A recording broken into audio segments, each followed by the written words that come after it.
So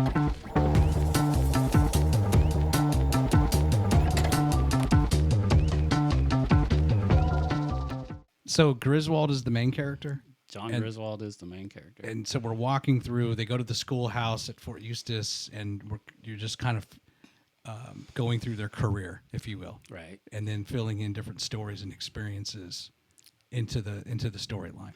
Yeah, so building up with the kind of the way that it works. So like I said, the first 3 weeks first it's welcome to Eustis, and so it's the realm of everybody's done with basic training. Here you show up at your new little college town, and what it looks like, except it's army style.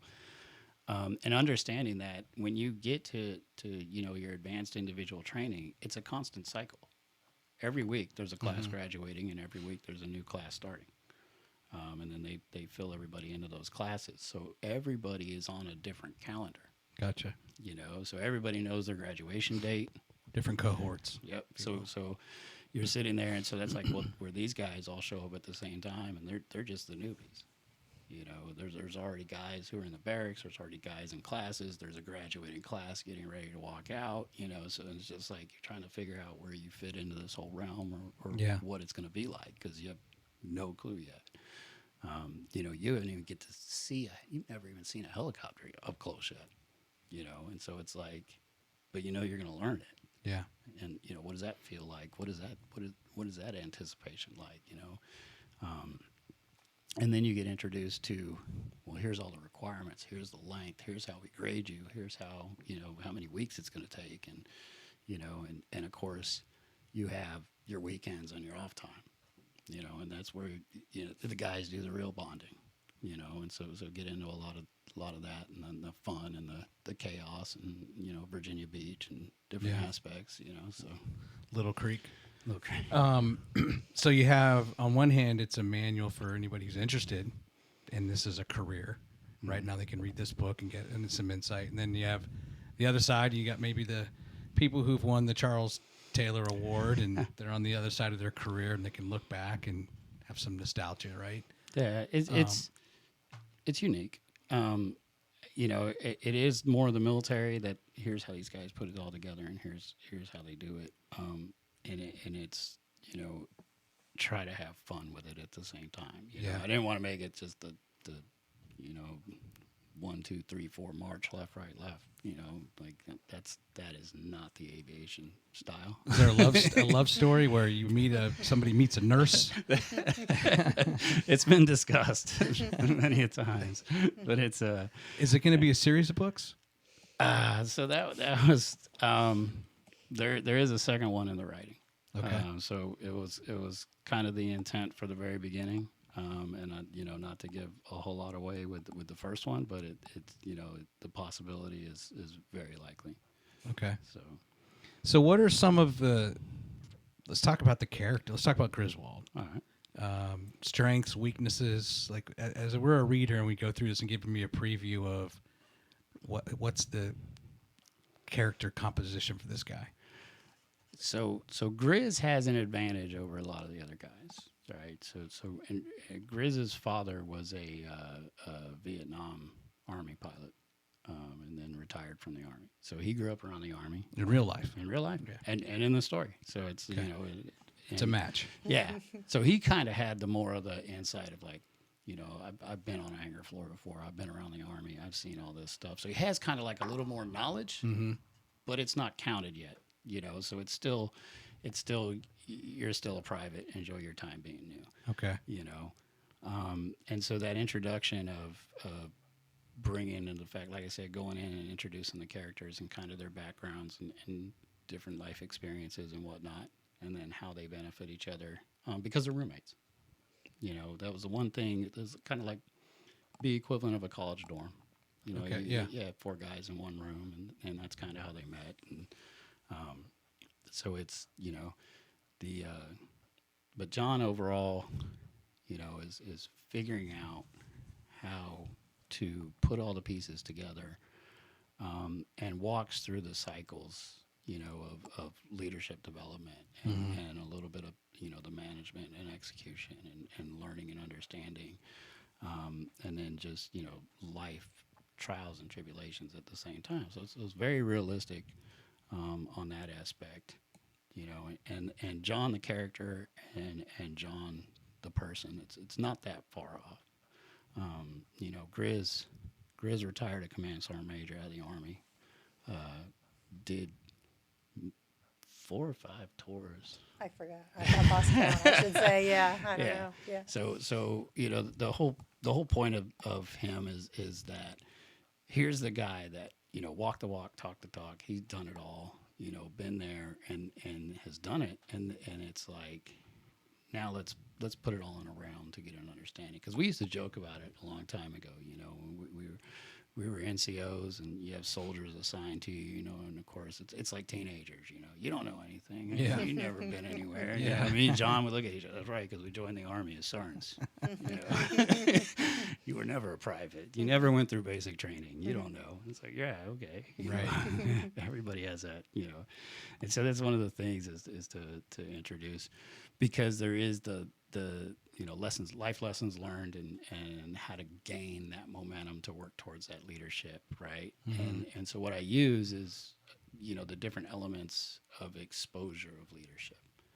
So it's kind of I can introduce one leader and, hey, this is his style, and whether it be laissez-faire or authoritarian or in different aspects, so that even the reader can see the comparisons, and so now it's kind of like, where do I want to be? How do I want to do this? Yeah. If I'm gonna stick with this, what is the approach that I want to have with my soldiers? How do I want to sit here and manage my aircraft and different stuff? So, it's a lot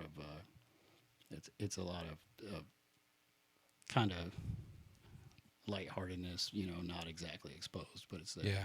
So you have your own experience. You've had your own career. Then, of course, Jon.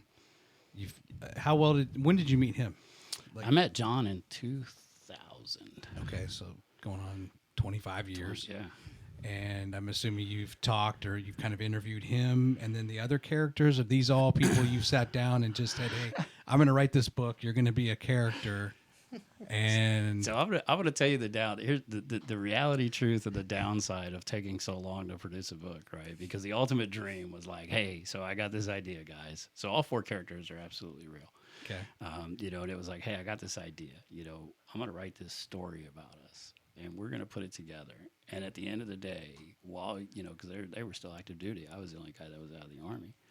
And it's like, while you guys are active duty, we're gonna get to go on a book tour. It's going to be awesome.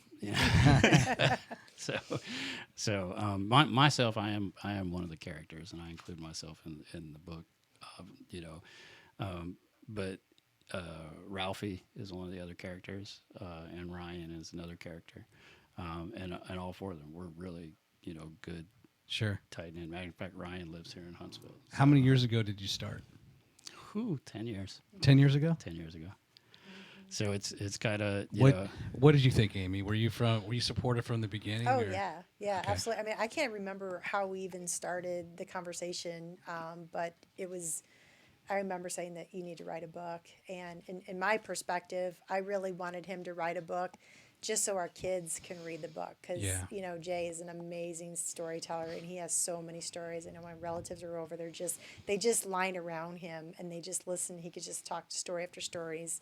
As you can tell, he's got lots of knowledge. But I'm like, you need to write a book. And, again, I don't really know exactly what sparked it, but it was just one day he started writing, and then, he worked all over the world, and so he would be gone for, Yeah. a year at a time sometimes, but he would write the book. We would do Zooms and talk about certain things. And, but yeah, totally supportive of him being gone just about every Saturday to the coffee shop in Enterprise.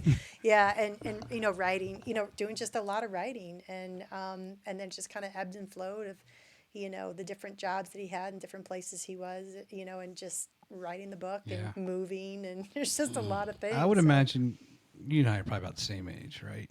I think you're 47? 47. I'm 48. I think you graduated 95 from your high school there. Yeah. I did a little research. I didn't go into all that. Sometimes I will, but I think it's also you have to do this so you don't forget Yeah. You know, I mean, there's going to be plenty. I think in my own life, like I really should write down a ton of things Right. that just either I'm going to teach my kids one day or I'm going to mention on the podcast, whatever it is. Like when you start writing, then your memory opens up. Oh Right? yeah. I Maybe had, you're taking some cold plunges to get your what it is, the cortisol going, and that's one of the endorphins. things that's actually amazing is because I can sit there, amongst peers, Yeah. and so that's how the conversations all start out, right? It's like, oh, when did you go to Eustis? Oh, I went in 99, 98, or Right. whatever. Oh yeah, that's cool. And start talking, and if you bring up a subject or you bring up something, and they're just like, I don't remember any of that, man. He's like, I can't remember Eustis. It's like, Really? Are you serious? Like, and she sits there all the time with me, and she's just like, your memory is like nobody else's. Yeah. He memorized c- everything. And so Yeah. that was one of the even Jon read the book, and he's like, dude, I forgot about a lot of that stuff, and he was like, that was great. He's like, you put it there like I was sitting there and could remember it all. Yeah. And it was like it's kind of like the whole point, but it's somebody had mentioned on the group, they said the same thing. They were like, man, I could feel it all over again. And it was like, that is so awesome that you were able to actually put it together like that we could remember. How many times did you fear for your life? Oh, Or you thought, man, this is it. uh, I'm never going to see Amy again.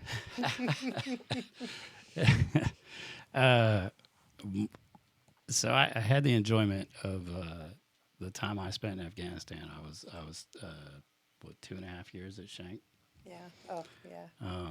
So Fob Shank is what it used to be called, and it was actually, we called it Rocket City.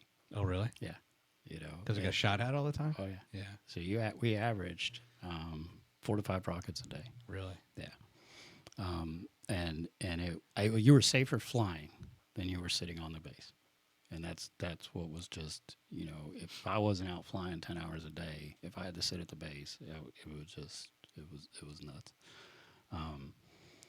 But I mean, the one time was, I remember laying in bed and I said, man, first time I put earbuds in Really? to watch a movie. Yeah. And leaning up against the wooden wall of the tent, and I felt this shake. And so I grabbed an earbud, and the rocket alarm's going off, and you could just, one came in and hit, and it's like rolled off the bed and hit the ground, and hands flat against my ears, because even the percussion, can damage you if a rocket hits close enough. And it was just volley after volley after volley after volley, and it would not stop. And it was 5 or 6 rockets straight. And then the thing with Shank is they're dead on. They know exactly where to send them. And it was just like, I remember that point of being like, oh my God, stop it. And it's like, that's it. This is it. On the ground, on plywood, in the middle of Afghanistan. That was the most scary.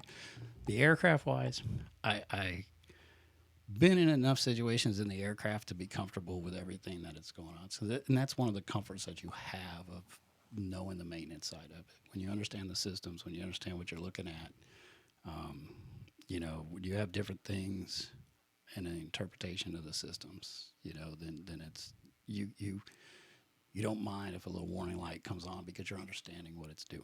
You know, so you're looking at secondary, third stage indications of what's feeding into that. Now to keep the guys up front in composure, and not make the bad decisions. That is a whole nother realm of the crew coordination that has to kick in. Sure. Your understanding of the aircraft, because it's like any other job. You could have 2 guys up front that have only been doing this a handful of years and only have a handful of experience, and the guy in the back is sitting there, been doing it for 20 years. And how do you learn how to effectively communicate at that level? Yeah. Because you're not on the controls, you're not the pilot in command, you're not the guy who makes the decisions, but you've got to be able to influence those decisions, and to understand, I worked in EMS, and probably the first time that I ever heard it, and the flight crew there, it's 3 to go, 1 to go. So you do an assessment of your crew. If everybody's fit and feels good and everybody's ready to go, cool, we all go. Mm-hmm. You know, but if I look at you, like, man, I don't think you're 100% today. You know, so you might not say it, but I'm gonna say it, and that would be the one no. You know, and that's all it takes. So this is the 3 to go, 1 to no, and then it's like, well, you know, maybe we shouldn't do this today, or maybe we should get somebody else. Did you ever have any close calls? No, No. not in the aircraft. Yeah, I mean, I flew. Well, I mean, I don't know how close it was. I mean, I did fly around in the Blackhawk helicopter in Saudi Arabia. I mean, I guess Jay could tell you more stories about that. But no, that's the only time I flew in the Blackhawk. And then after we got married on our honeymoon, we flew around in a Blackhawk helicopter around Hawaii. So we got our own personal flight. I brought my uniform so I could hop in, you know, the crew chief seat there, and I probably would get somebody in trouble by saying all that, but you know, it was the most. Were you stationed there? I did Yeah. 1 year in Hawaii. So Was that the base on Oahu on the north? yeah, so Wheeler Army Airfield. Yeah. Yeah, Okay. yeah. So I was stationed at Wright-Patterson Air Force Base in Ohio, and he was in Hawaii. So we got married, and we were separated for a while, you know, after we were married. But it was great, you know. Right Yeah. after the second deployment, right after that, we just got married, and yeah. So I was over in Hawaii for like 10 days or something. So yeah, it's great. Let's talk about. I know in government acquisition, usually you're buying the cheapest stuff, right? And unfortunately, and I support the intel community for 20 years, right? And you're always way behind. How serious is it? Like, as far as there's a lot better technology out there that the military hasn't yet bought or incorporated into the production line. Is, you know, how serious of an issue is this for you all? Yeah, the understanding. So this is one of the realms where it gets it's really unique, right? Sitting there playing, because I played both sides, DoD defense and plus being in the Army or whatever, and then I played in the civilian world and got to see all the new cool trinkets and toys and everything else. Yeah. And I don't think that's the part that people understand. You know, if somebody wants to go, you know, like Hella Expo and go look at like, oh man, look at this radio, or look at this SATCOM, or look at this is awesome, you know. And I don't think they understand the acquisition of what it takes with the fleet of the Army to upgrade its aircraft, you know. And so that's where it's like, yeah, that's cool. If you're one off and you've got a couple $1 billion laying around, hey, that's fun, you know. But integration time with the Army. Now, the most fun I think I ever had on being aviation and the cost of support was actually when we were in Saudi. Because we had 2 helicopters there. We were very standalone, small little detachment, you know. And they put us logistically under we were on an Air Force base, so they put us logistically under the one ground unit for the Army. So they had never dealt with aircraft, you know. So every time I brought in their logistics, you know, I wanted to order something for the aircraft, you know, and it was just like, Whatever. this is $60,000. Yes, it is. That's what it is. I need 2 of them. Okay. I remember the supply officer, she would just lose her mind. And then we ended up I had to do a transmission replacement. Really? You know, so I had to order a transmission and have it sent out to Saudi. And so they sat there, you know, and I brought it in to her, and she's just like, do you know how much this is? I was like, yeah, like $400,000. Yeah.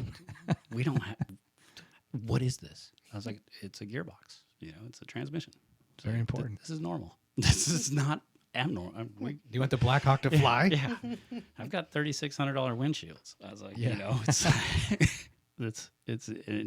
it's the part where you look at it, you're just like, I mean, aircraft, you know, there's an old joke, you know, how do you make $2 million in the helicopter industry? You know, start with $4 million. so it's like the cost operations of a helicopter. It just commercially, you just put it out there. You know, 50% of the revenue that a helicopter generates goes back into its maintenance. Really? Yeah. So they're you know, I mean, the aircraft's it's basically trying to destroy itself every minute of flight. Bring that out in the book a little bit and talk about that stuff, you know, just the dynamics of the flight alone. And that's where the essential elements of the experience of the technicians and the people come into play, because it's not, you're not working it until it fails. It's the recognition and identification of trying to catch it before it fails. Yeah. You know, and that's the inspection portion, and how, you know, important it is.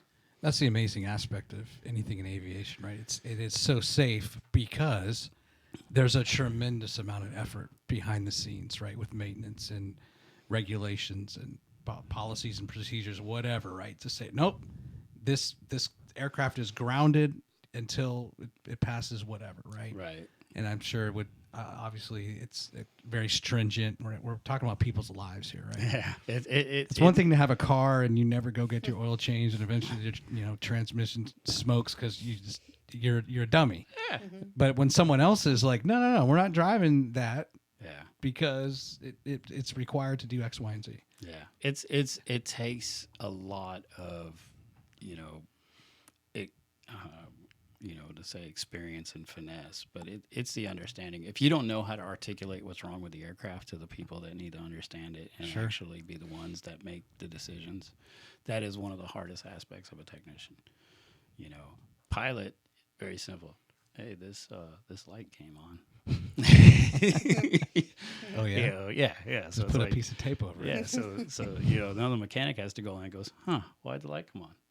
Oh, well, Yeah, it figure goes it to out. this. Now it goes to that. Then it goes to this. Oh, look, and over here. Okay, cool. Now I need one of these. Well, how much is one of these? Well, it's this much. Oh, right. Yeah. And then you got to go to the owner or the operator, and you got to find him. You got to be like, hey man, I got to get this part. Yeah. Well, you better just fix it.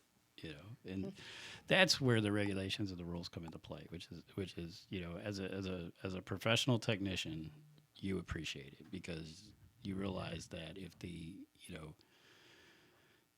people holding the checkbooks are the ones that are always have the ability to make the decisions, it might not always be the correct decision. Yeah. And Absolutely. So that's where the regulations come in and help you. That it's just like airworthy is a huge word that took the 20 years for the FAA to define it because it carries that much weight with it.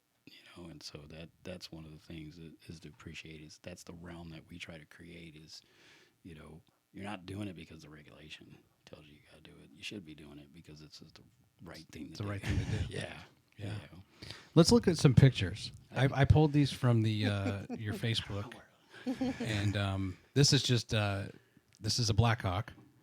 Can you just while I bring this up, can you talk about the different applications of these Blackhawks? We're looking at this one here. Yep. What's its function versus maybe one that's more in combat or something? So I could tell you just off of looking at it. So one, it's a mic model. And that is the latest and greatest application. And that's Sikorsky. I think that's actually their the International Edition Okay. that they have with it. So it's basically like a commercial aspect that Sikorsky can sell overseas. Okay. So right above that, on the left-hand side by the engine up there, that's got a hoist on it. That's how absurd. Like, I feel like there's a hoist. So it's all glass cockpit. It has a 4-axis autopilot system in it. And that is the latest and greatest. So that is the most updated version, right? Do you get excited every time a picture of a Blackhawk comes up? Man, Does it just send you something? she's going to be the first one to tell you. Yes. I'm either going to critique it or love it, and it's like and that's the fun part of like playing, because especially movies, man. Movies are so fun. Now you've got so much CG interacted and everything. They're flying upside down and all this stuff. and they're What, just really? like, yeah, That's possible? a lot. The Rock is the best aircraft in-flight mechanic ever. Now, what about this one? So that one is a Lima. So that's your standard all around right there. Actually, I think that's our. I don't know where it's at, but so the Lima model is basically what would be the Army's second generation of the Blackhawk. So it went Alpha, Lima, and the Mike model. So the UH-60 is the standard designation, and then we add what we call the models onto the end. So and it just goes A through Z. So this came in maybe like the 90s? The Lima? Lima came in, early 90s. Early 90s. Yeah. Okay. Yeah, being in the medevac, we had all Alphas. So very first aircraft that I ever flew, I think was like a 86 or 87 Alpha. And the assault units were all getting brand new Limas. And we were just like, it has more power. It's got better engines. It's got all this stuff. And it was just like, Gotcha. We got like the hand-me-downs. So, yeah. Okay. Now again, these are, I think people are just posting these, so Yeah. I'm assuming this might be, I don't know, post 9/11 or around 9/11, but not sure. Yeah. So again, that's a mic model. And so if you look at the end of the blade, you'll see that what we call the apex curvature as it curves down. Turns down. That's the new. That's how you can definitely tell a mic model from all the other ones because of that, the way they redid Just the blade. promotes more lift. So it's got all kinds of trying to keep it simple on the thing, but what we call retreating blade stall. So one, you swept the wing tips, the blade tips back, and that reduces your retract blade stall. But it all has to do same thing, noise and better performance and all the aerodynamic engineering that goes into that. How much does each one of those blades weigh? The blades right there, those are about 220 pounds a piece. Okay. And those are wide core blades, so they're wider. So Okay. It's a more lift for the aircraft. Pretty cool. Got me on that one. Yeah, I think this is just again though part of those who will read the book, right, or you go back and relive your memories, or the locals or whoever you trained, or right, just those when it extends beyond just the brotherhood of your fellow Army or Air Force, wherever you're serving, right? Like, Right. oh man, those guys were interpreters or whomever, Yeah. right? Oh, all the different stuff that you're introduced to is part of the adventure. I mean, you don't know who you're going to run into. I remember one time landing, and again, this was Afghanistan, and the pilots were like, "Hey man, go in that shack over there and get like $3 and buy some bread," and I'm like, "What?" Because it's one of the great things about being a crew chief. You're like the guinea pig. You have no idea. Yeah. This is the trust of air crew, right? We will trust each other so much. Go get some bread. Yeah, you'll just. And I walked into this little hut, and the guy shut the door behind me, and it was just like, oh, this is it.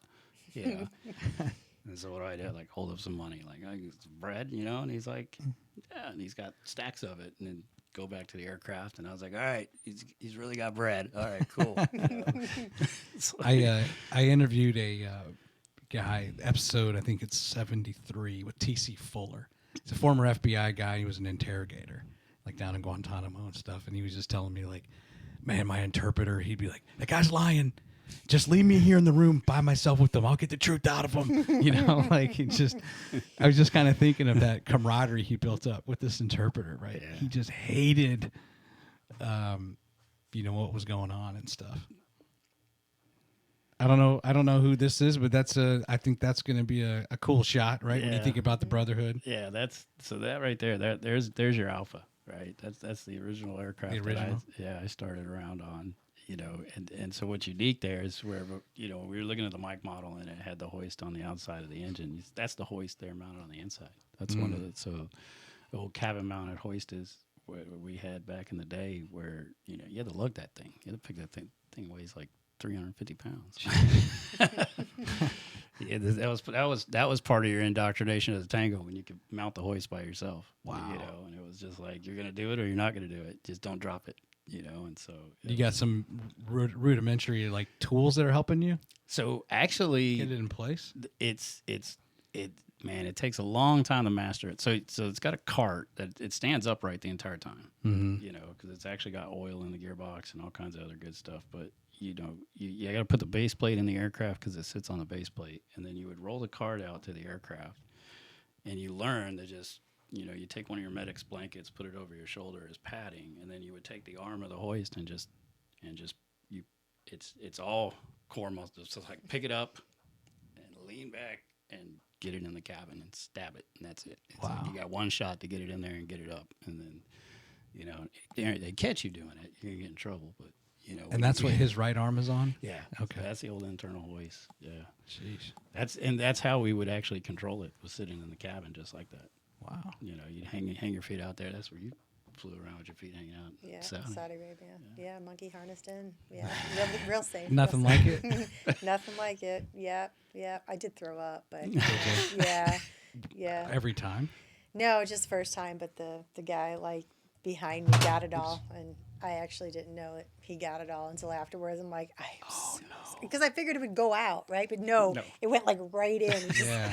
got him, and this like airman is just like, Oh, I'd be you throwing know, up. yeah, I was throwing up. Yeah, it was terrible. So It's like Stand By Me, that scene. Remember Stand By Me? yeah, What was this guy's lard ass? Everyone starts throwing up. It was a complete barfarema. Now, this is exciting, right? These are the books going out. yeah, yeah. So And that's kind of been saddled to you, Amy, as a task to Well, ship them? we've been really teaming in, you know, just kind of tag teaming doing this, and you know, waking up early and printing out orders, and yeah, I mean, I actually work from home, so I would, you know, my lunch or whatever, I'd pack up orders, and then he'd come home, and then when he drives to work, he would swing over to the post office and drop those off, and it's nice because we've actually developed a nice rapport with our mail lady that drops off. She's like, "What are all these books?" You know, and she's like, "All these packages. You have so many of them." You know, and it's exciting because you know, I think about it. You just don't know when that book reaches somebody's hands. You don't know how that's going to touch their life or Yeah. change their life or bring back memories, or you just don't know how it's going to impact their life. Yeah. And you know, it's a story that anybody who's been a crew chief can relate to. They can put themselves in the shoes of Griz or any other character and be like, man, I remember that guy reminds me of such and such, or I remember being Eustis, or I remember those smells, or I remember seeing exactly what that is. And so, you know, the books are just, to me, they're just like, you know, books of hope and adventure and excitement, and you just don't know. You know, Yeah. and maybe bring back some sad memories too. But that, you know, that's life. You know, so it's really exciting. But to me, it's more exciting for everybody who's going to receive one. 'Cause Sure. I think of it as more of a gift. than How many have you anything. sold so far? I think it's almost 100. yeah, almost So, 100. Yeah, in 2 weeks. Awesome. So Are you getting like yeah. international? Like what? Someone from Germany wants the book? I think Hawaii's been the Hawaii's been furthest. the Yeah, furthest. actually, I don't think I have it opened up worldwide. I have to. Yeah. I literally just made that website kind of like on my own, and I'm figuring it out as we go along because I'm a nurse. I'm not a website not- guru, but you know WordPress? there's a lot of YouTube videos. Yeah, Shopify, but you know there's Yeah. a lot of great YouTube videos out there, and so we're just figuring it out, and I think so far it's working. So I'm excited. That's always so inspiring. Like of all the interviews you listen to or podcasts, and there's some uber successful company, and they're always going to say, "Well, we didn't know what we were doing. We just kind of started out, Right. and one thing led to another, and here we are, Right. Yeah. all these years later." And like, Right. wow, Yeah. Right. then here you are. And that to me, that's part of the benefit within itself, right? I mean, it's like I said, the timing and everything that goes with it is because of the fact that even as the writer and what the content is, I'm comfortable with it. Yeah. It's you know, now let the baby go, let somebody else experience it, you know, and just take it. Either it flies or it doesn't, and that's you Yeah. know, I want it to go as far as it'll go. I'd love to see it as a series or something, or go to the next level, you know, because the point of the series of the books is to get to that. If man, If you had any, I'm sorry, go ahead. no, it was.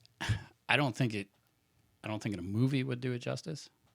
You know, the whole, because like I said, when you're looking at the cameo and then you want to expound upon it and bring more into it, and that's kind of like the frustration I have with some of like the hero stories that end up in movies, and it's not, you know, discredit to them by any means for any heroic acts that anybody did, but it's you know, when you look at, you know, I think American Sniper was one of the best ones. That they laid Chris Kyle out from the entire beginning to the end, and you know, it's not just this one heroic moment that doesn't define the hero. You know, Yeah. you got to know the whole entire story behind it, and that's what I wanted to bring to the realm was like, well, here's the whole entire story. Yeah. You know, and it you know, the split second of heroism is not everything that person was. Yeah. You know, so Well, you know, and I don't know all the details of what happened to Mogadishu and Blackhawk Down, right? But invariably, there's the all the true events leading up to it, right? And the things that the movie got wrong or the movie changed for Hollywood. Right. And that means a lot to those people who like, no, wait a minute. I know everything that happened or could have happened or lessons learned, right? Because you're close to the action. You worked on that chopper. And that's got to, it's very frustrating. You want to just set the record straight, right? You know, I remember talking about this. We just had a guy who retired, and you know, part of like his retirement was they were, you know, he, and of course civilian now, and so he was they were going over his history, and then they had said that he got the Silver Star in Mogadishu, you know, as a Blackhawk mechanic, and I remember everybody in the hangar is just like, they just say that, like nobody knew, never told us Nobody a ever single soul, huh? Really? You know, and it was just like he had a Silver Star in Mogadishu, like and nobody. Never expanded upon it. Never said anything about it, and we were all just like, man, you know, it's like that's pretty good. That's pretty good, you know. Yeah. And I would imagine that's. I think that you know the thing since like Bin Laden has really put at the forefront as well. Okay, you just shot Bin Laden. This is your chance now to cash in on some fame and sell some books and whatever, right? Yeah. Whereas before, you probably never would have revealed your identity. Right. Right. That would have just been kept a secret amongst the SEALs or whatever it is, whatever operation it is, right? Like you just go about doing your thing in a stealth-like manner. Yeah, you're like, shh, stealth hawks. Can't talk about Right. it. We don't talk about the stealth hawks. Let me just see what else I got here.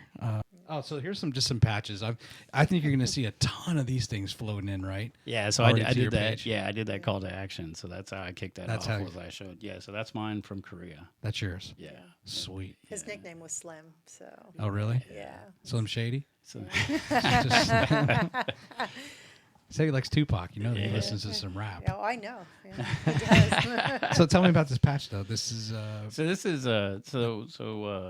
Slim's on there. I can see that. Bravo team. Bravo team. So the medevac, we are divided into what they call forward support medical teams.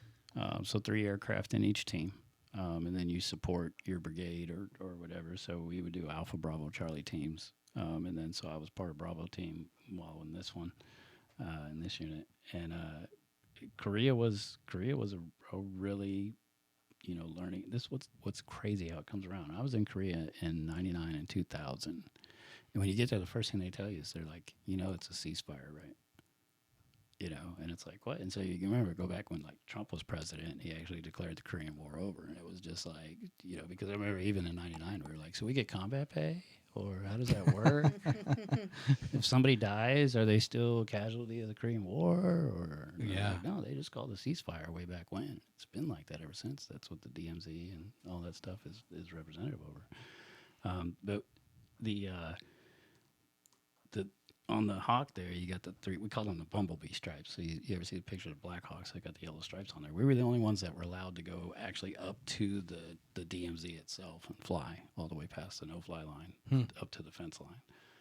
And so that was an interesting flight, you know, sitting there where you're literally just right at the line. You know, 38th parallel is just right there in front of you, and you land. Yeah, so the requirements are just ridiculous because they have to, you know, they got to be able to take pictures of you. They got to be able to see you.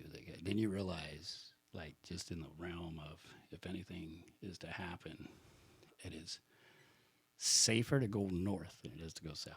Oh, As really? irony as that sounds. Really? Yeah, because it's the fact that, you know, if you're a southbound aircraft, you can get misinterpreted as coming from the north. And so, Gotcha. like, yeah, so if you accidentally cross the line, just land. Don't try to come south, you know. And it's like, what? Yep, just let the State Department work it out. And walk back?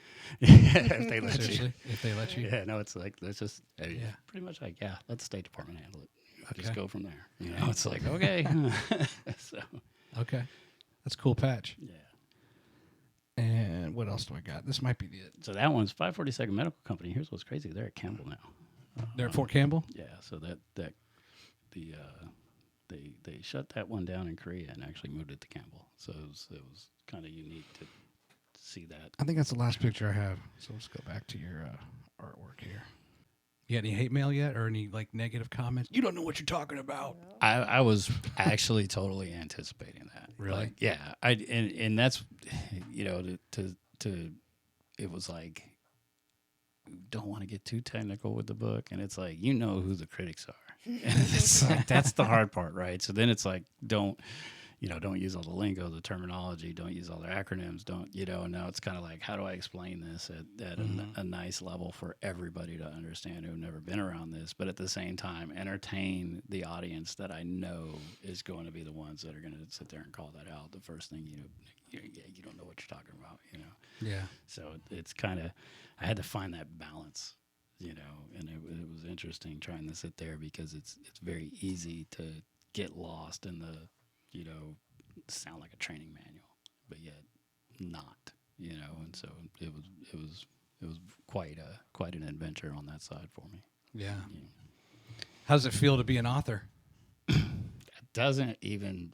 It's still in denial, or like it's not real? I remember somebody told me, they said, you know what? They said, when you start writing a book, it's like a mistress, right? You don't want to tell anybody about it. You want to keep it a secret and all this. And they said, then, and then after a while, it's like your girlfriend, and it's kind of just, fun to keep around. And then they said, and after a while, you're just ready to get rid of it. And it's like, and they said, when you're at that point, then you're an author. And I'm like, and it didn't make sense. It was like 6-7 years ago. It didn't make sense to me at all when they said it. And then it's like, I know exactly what they were talking about. Just because of the editing process. Yeah. You can edit it nonstop, no matter what. You can always go back and change something. And then at some point, you just have to just pull the trigger and let it go. That it's like, you know what, this is the way it's going to be. Or, Did you have like a test group read it and just objectively say, hey, what do you think? I had... So in the original drafts, I had a couple friends, a couple people that I did allow to read it. And, I remember sitting at work, and I mean, you're talking about when I printed it out on just regular paper, one-sided, and Yeah. every once in a while I'd hear him laugh, and I was like, oh, it's a good sign. Yeah. So it's like, and he came back at the end, and he was like, I'm not talking to you. And I was just like, good. It worked, and it's like that. Because it brought back memories. No, not that we have any. I just don't want to give the spoilers away. Oh, okay. Yeah, but it's that's how it was just like, good job. That's I was hard. like, I mean, I'm sure for movie makers and stuff too, you'd get to a point where like, I don't even know if this is good, because you've been so close to it, trying to make Right. it good. Is this, if it's a comedy, is it funny? I don't know. Is it funny? Is it dramatic? and that's what I was trying to keep that balance, right? Not Yeah. get so serious, but at the same time, and that's to kind of show the guys are human. They're fun.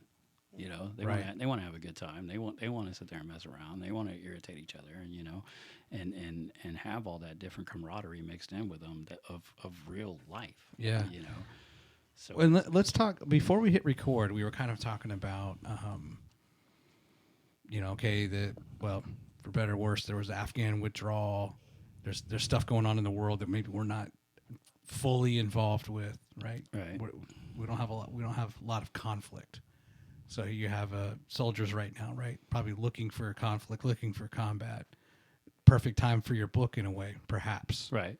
Right, to educate a group of people on the possible career path that ultimately will lead to, hey, you're going to need this when we're in combat again. Right. But you want to talk about that, kind of what your thoughts are on where we are in history? And that's very unique, and I'm a big history buff and understanding a lot of the military history, especially, but to try to figure out where we are sitting, and this is coming up as Cold War kids, man. Like, what does it look like? And put that in retrospect, because just to think back, I remember. So we talked about me being in Hawaii, and I was in Hawaii in 2003, and Iraq kicked off. And I remember talking to her on the phone. She was up in Ohio.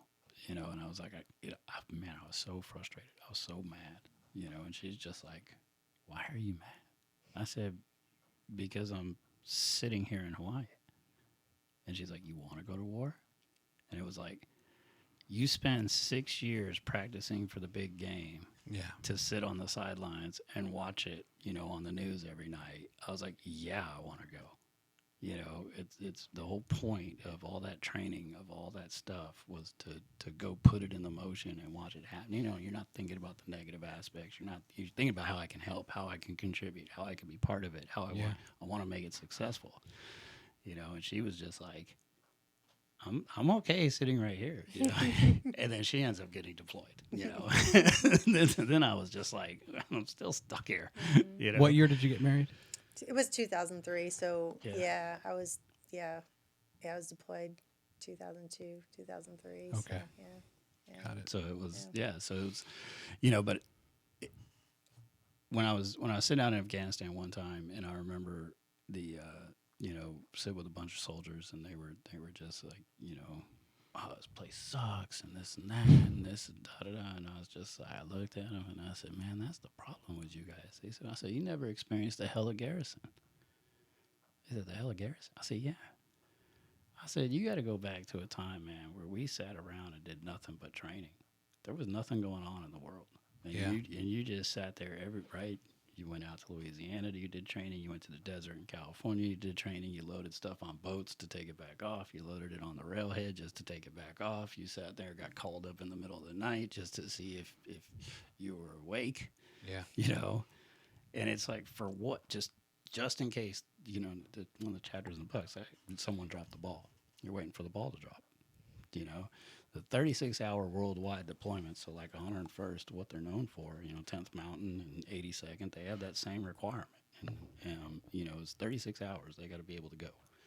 And so there's a lot of training and build up and practicing behind all that to make it happen. You know, and so now, you know, guys were complaining about being deployed, and it was just like, we would have killed to have gone anywhere, do anything different. Yeah. You know, so I think that's the realm of what we're going to run into again. And, you know, I mean, we were both active duty for 9/11, you know, so it was sitting there, we watched that. And I remember I was in Kansas, you know, and it was like, first thing we looked at each other, where are we going? Yeah. You were in Kansas. Where were you? I was in Ohio. Ohio. Yeah. Okay. Yeah. And it was like, where are we going? Yeah. You know, and it's like, because we knew we were going somewhere. As you were talking, if you want to, it was early in my podcast, like episode 15, 16. It's the lighting is horrible, but Clayton Hinchman, the guy that had the leg blown off, 10th Mountain, and he was, you know, like he was the leader, the platoon leader, or whatever, and he was just constantly making his guys train, and they had to carry 2 tourniquets with them all the time and stuff. And they were just very, very prepared. And he was like, not only did they save my leg, they saved my life when he went down, because they had commented later, like, man, if you weren't such a stickler for training, we probably may have not been able to save your life. Right. But they would just, you know, at every chance they could get, they were out doing something, just, you know, for the unknown. Yeah, and that's what, you know, the part that aviation brings within that is the opportunity to perform the maintenance on the aircraft for the soldiers themselves. That is their valuable training. Yeah, that's where, you know, when you're in the deployed environment, you have to conduct the maintenance yourself, and you have to do it, and you have to push through. You know, then that is, you know, the more you can do that while you're in the garrison, then the more effective, you know, your technicians are, and growing as you know, whatever's required of them. And I remember, you know, like me and Griz, you know, we fought that battle in Kansas one time. You know, they had all the aircraft going to, you know, civilian contractors, and we had 20 Tangos sitting around. really. That was the Army's answer. You can't make mission, we're going to throw more people at you. You know. Yeah. And so when I first walked in the units, when I first met Griz, you know, and it was just like, why is all the work going to them and our guys got nothing? You know, it's like, well, you know, the maintenance officer, they don't have any experience. Well, how are they going to get experience? You know? So you just start the crawl, walk, run phase, right? Yeah. It's like, hey, so cool, give me an aircraft, give me 72 hours and a corrosion control inspection. Why? And we'll go knock that out real quick, you know, and then eventually, and I remember me and Griz walking the office, and we were like, hey, we want a phase in 90 days and no questions asked. What? And it was like, We just said no questions. Like, part of that. That's a You statement, not a just broke question. that rule. Like, you know. And so they granted us that, and we sat there and led a heck of a chaotic phase team and pushed them all the way through it. But where that paid was that unit ended up in 2004 with those same people getting deployed to Afghanistan. And, I even got a phone call from one of the captains, and they're like, hey, dude, they were all over it, man. He's like, those guys knew what they were doing, that we could trust them to do the work. They were doing a great job. He's like, you guys actually killed it, It's awesome. Yeah, so when you see the dividends of the hard work and the training pay off, Yeah. and so that's one of the outcomes that and like I said, Griz is good at it. He understands that, and and he taught me a lot of that, in the same realm when I was under him. That it's just you've got to be able to convey to your people and teach and train your people and manage your people effectively. So Yeah. it's one of the unique things that mentorship, which is part of the aspect of the book hopefully conveys down to people. It's like I'll be your mentor if and willing to help or guide or teach or do whatever. It's to me that's one of the most valuable things that anybody can provide. So Yeah. Well, James and Amy, thank you so much for coming in. Yeah, thank you for having us. The book is 15 Tango. I'm going to read it. let me know. I will read it. I would love to hear. I about might. it. How many pages are each chapter? On average, I think it's like maybe 20, less than Okay. that. Yeah. So John told me he killed it in 3 days. 3 days? Yeah. Okay. Page That- turner? Yeah, that's Yeah. your record to beat. He couldn't put it down? Yeah. He's yeah. actually said he had to put, he's like, he had to force himself to put it down. Okay. Yeah, so it was like, that's pretty good. Yeah. Excellent. Yeah. Well, hey, I wish you all the best. Thank you. And I'll keep monitoring your Facebook page, it's just amazing how fast this is coming together. Yeah. And you're doing a great job in how you market and you reach out and pull people in. So Yeah, it's exciting. Yeah. We appreciate every, buddy's contribution and everything that they've done in the group, and like I said, those are the heroes, the guys that go out and do it. I mean, and that's what's amazing, right? We've got guys that have been doing this longer than I have that are in that group, and we got guys that are active duty young starting out right now, and that's Right. what's cool, is I would have never thought that the young guys would jump in on that group and be part of it and just contribute the way they've been contributing, and it's just awesome. It's a whole new generation of people that have just are proud to be doing what they're doing, and I think that's really impressive. Yeah. It's awesome. Any final thoughts from you, Amy? Not really. Just thank you so much Yeah. for this opportunity. I mean, I'm just excited to see where it's going to go because I feel like every day we just wake up with a new idea and we're making a difference in people's lives, and that's what makes me most excited. And Yeah. I'm a helper, and I get to help James, so I'm happy. So it's great. This is basically in the clip business. That's what people like to consume. So whatever, once it comes out, or I'll give you a preview copy. I put it like up on YouTube and unlisted. That way you can view it. I'd always do my best. For the most part, 99.9% of the time, I do my best to just find segments to clip, whatever. But by all means, just shoot me the timestamps and say, hey, I want you to isolate this, isolate that, whatever. And of course, inundate it on your Facebook page. Yeah, that'd be me. Yeah, sure. But That's my media marketer. so that invitation's always there for any guest, right? Hey, I'm here to we'll help each other. Yeah. So Yeah, I appreciate that. Yeah. and love the book, love the hat, love the logo, and I wish you all the best. I appreciate everything that you're doing. So Yeah, you're welcome. It's very nice. I've enjoyed it. These are episodes that people really enjoy as much as I've interviewed the mayor, chair of like city council, nonprofits, the sports teams and all that. Every now and then you just kind of have a story. I'm not just classifying you as just the average Joe, right? But you're a new author, you're in the military, the big town here, but everybody has a story. Right. But not everybody's written a book, or not everybody's really put themselves out there to tell their story. Right. And so it's fun to pull that in and say, well, here's an individual and his wife and their family that have gotten behind this, and this is what's going on here. And where do you guys live exactly? In Madison. You're in Madison. Yeah. Okay. Yeah, Close by? Yeah, like 8 minutes away. Oh, nice. I'm waiting for Yeah. someone to like be in my Yeah. neighborhood. Like, Yeah. oh, you live down the street? That's awesome. Yeah. So far, I think the record was like 2 minutes for Yeah. someone to Oh, get wow. here. That's Yeah. what she got in the truck, and it was like, 8 minutes. Yeah. Nice. sorry. Yeah. Up county line. Yeah.